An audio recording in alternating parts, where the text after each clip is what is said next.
you're a veteran filing a claim and you've looked at that status report tracker and you're wondering what happened to my claim, why do I think that it basically went backwards, or if you don't even know what a status claim tracker is, this is probably the video for you. And we're not going to be reading off of the VA website. We're going to be doing a deep dive on every part and every stage of the VA claims process so you know where the bottlenecks are, where things might be delayed, and what you can do about it. And if you're new here, please feel free to subscribe. My name is Ethan Merritt from Veteran Claims Blueprints. I have a course that dives into all this, but today we're going to be jumping into what matters to you on every stage of the VA claims, and there are going to be 7 stages that we walk through. So the first stage that we're talking about, stage 1, is going to be receiving your claim. And this stage is so simple, but it is super critical. As it clearly states, this is where the VA actually receives your claim. And kind of think this like a postmark. This is the stamp of when that date is actually going to be enacted for the VA to go back to. So what does this part actually mean? So this means if your claim is granted, the back pay will go to this effective date. And there's a few different things that you want to make sure that you do in this stage. So the first things first is double check the date. Make sure that you actually have it correct. So when you're looking at the status report tracker, wherever you're finding it on the VA app or the status report tracker online, which I'll show you right here, you need to be able to look and see that that date is correct. Now, another part to that is your intent to file. And I know I've talked about this in other videos. This hopefully isn't new to people, but if it is, you actually want to make an intent to file, which you can do today right now without submitting your full claim, and you make that intent to file where you're initiating the fact that you're starting a claim, and then you're taking time. You have 1 year to take all of your evidence, anything you need to go to the doctor, and submit the claim. And this can make a massive difference because when you're looking at that effective date, the intent to file date is what they will back pay you to. So imagine that you might have an 11-month difference plus potentially for you to get your act together, get all your evidence, get all the things you need for the next stages, and that's your intent to file date. That back pays you. That could be thousands of dollars or even tens of thousands of dollars in pay difference from one date versus another. And in this stage, this might be very obvious. You're going to be uploading your supporting documents, everything from evidence to your doctor's notes. You need to upload this onto the VA site when you're able to make this claim and start it, but you can actually also send this directly to the C&P examiner when you get that information. When you have a claim started, they'll send you the date of your C&P exam. This might not be initially right off the bat first day, but they'll send you that date, and typically you can actually go in and make a login there as well and submit your evidence there. I highly suggest you do both at this stage. If your date is wrong at this point, this is a big red flag. You do need to go talk to the VA and potentially talk to a VSO to make sure that date is changed. This is the beginning of your journey. And when that date is initiated on there and reflecting, you might not be able to go back and change it. If you wait and decide after your decision letter comes in, wait, actually that date was later, way back here, they might not do anything for you. So it's up to you to make sure this happens in this stage. So let's move on to the next one. So stage 2 in this process is going to be under review. So in this stage, this is a quick quality control check by the VA. So a VA intake rep or a veteran representative will actually look at your claim and make sure that you are even eligible to making this claim in the first place. Probably checking stuff like a DD-214, the fact you actually have gone and signed up for the VA in the first place, just to make sure that your name matches all the information that you submitted with your claim. So more things they're looking for is, are you actually eligible? Did you submit at least one claim for disability that you're filing for? Did you include enough information to begin gathering evidence? And is this a new claim, an increase, or a supplemental claim? So most claims honestly breeze through this within 1 to 2 days once actually it's in the hands of somebody and they're reading this online. And some claims skip past the stage quickly, and it doesn't even reflect when you're looking at that status report in general. But here's the one thing you need to know in this stage. If you forgot to attach a DD-214, or if you don't have any evidence at all on that initial claim when it is submitted, your claim can be held up, and even worse, it actually could kick you back and you might have to start that process over. So let's go on to the third stage. So this stage is the most important one. It is going to be gathering evidence. This is going to be the meat and potatoes of this whole process, and it's going to be gathering evidence. And unfortunately and truthfully, this is where either a veteran wins their claim or doesn't. It's going to be in this stage because it is still, the ball is in your courts. You have to run with the ball at this point. It is up to you on stage 3. Nobody else will get this evidence for you. Now on the VA's end, they're going to try to do their legal duty to assist. They're going to be gathering a few things such as your service treatment records, your private medical records that you have, your VA medical center records, and your C&P exams requests. But here's the truth about the VA is that they do not chase these things very hard. If your doctor doesn't respond to a records request, somebody at the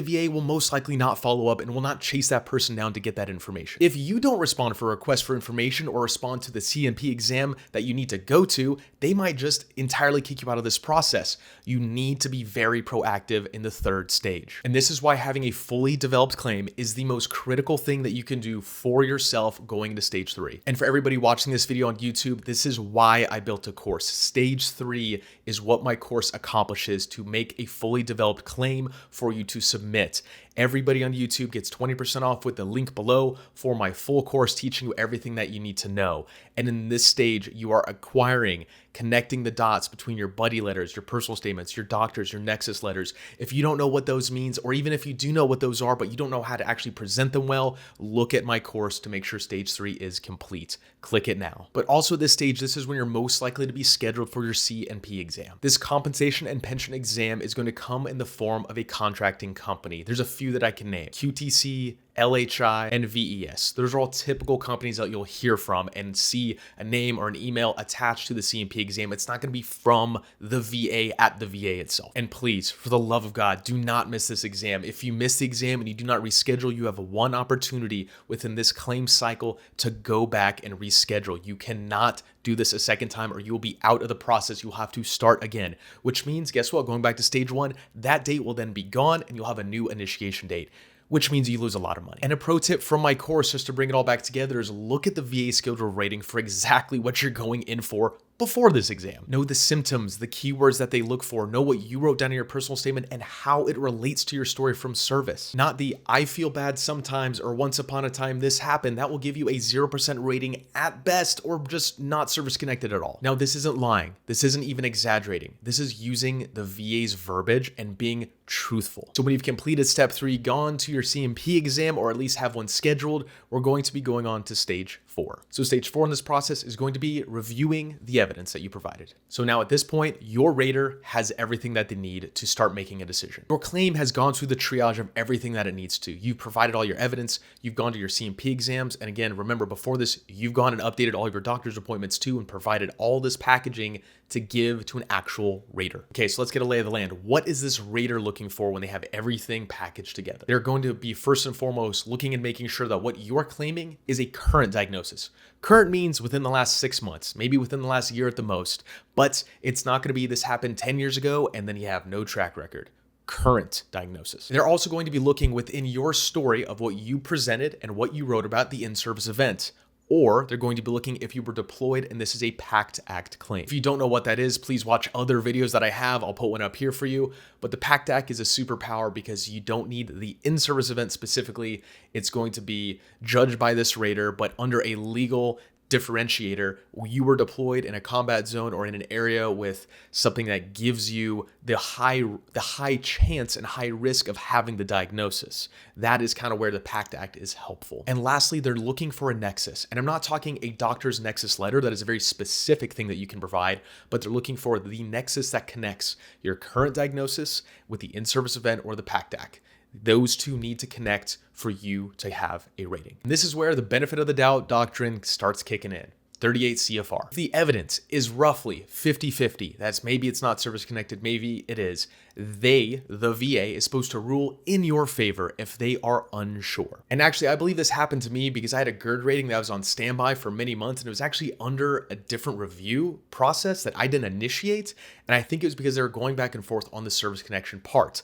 I can't verify this for sure, but my rating for it was 10%, but it stayed in limbo for several months under review while everything else in the same initial claim for me was actually approved and not approved.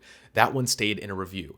So they actually ended up granting me in my favor for 10%. But let me be clear, this only works if you've built your claim well in the first place. If you're giving them as much evidence as possible and they look at the initial scope of it and say, we're not sure, but you've provided enough, then they have a more likely opportunity to give you that yes and be in your favor. And this is why presentation matters and stage 3 matters. You need to walk them through the process of your story, your diagnosis, be clear, be specific and direct.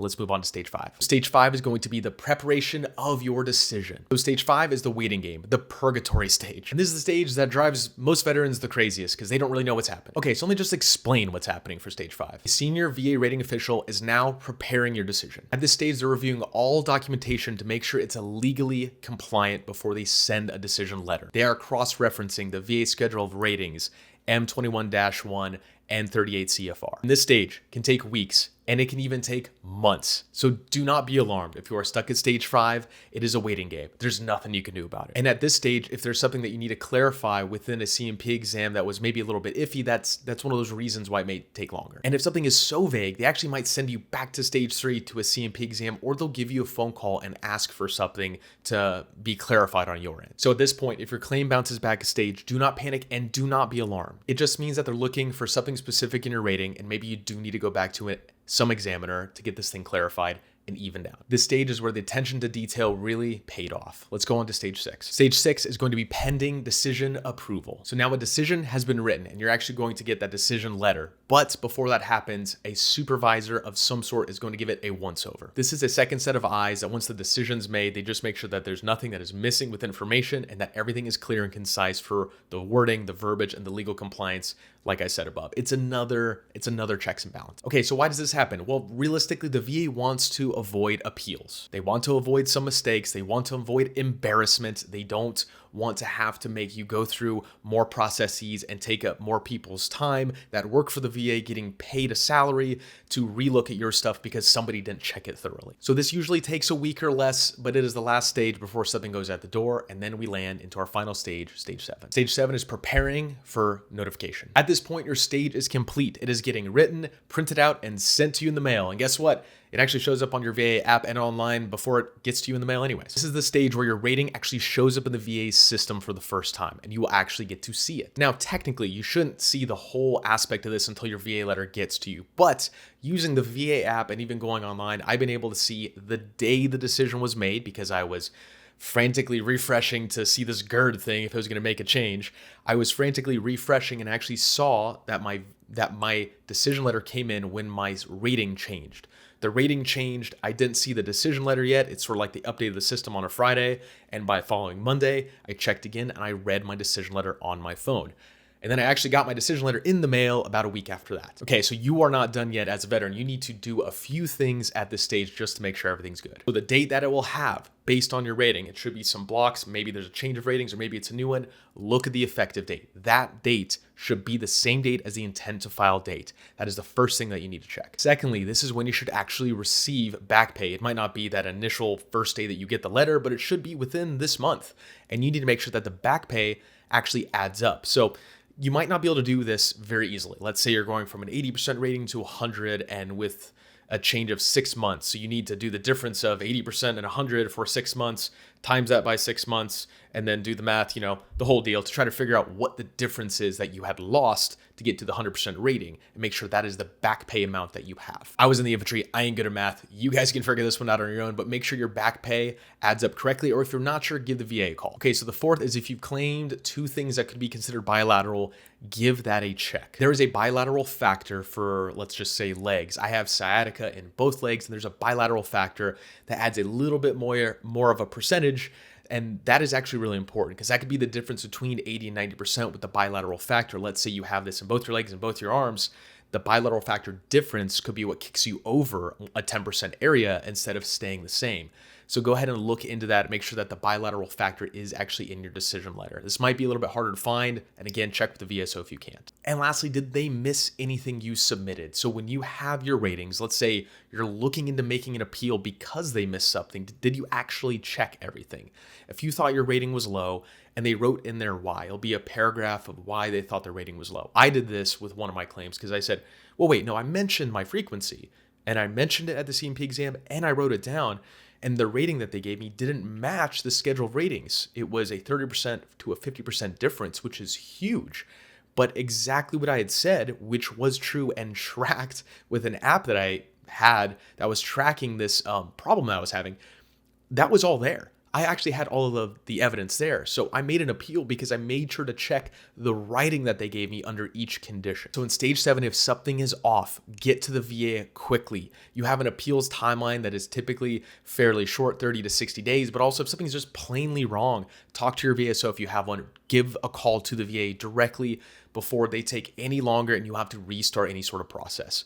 Get it fixed as soon as you can. This process is frustrating. It is slow. It takes forever. You are not alone and you are not powerless in this process. 80% of denied claims are denied from lack of evidence and presentation on what is wrong with the veteran. Think about that. More than half of the claims that are denied are based on that stage 3 area, the presentation of information and evidence that you have. So what does this mean? It means you have control. And the better you understand the process, the more control you will have and the more information and education you'll have. And that provides ammunition to prove your case correct. Again, my last shameless plug, but that's why I have a course. That's why I've made this channel, to educate people. If you want to learn more, please click on the link below. If you want to stay tuned for the next video to learn even further about some areas that you're not sure about, subscribe to my channel and watch the next video up here.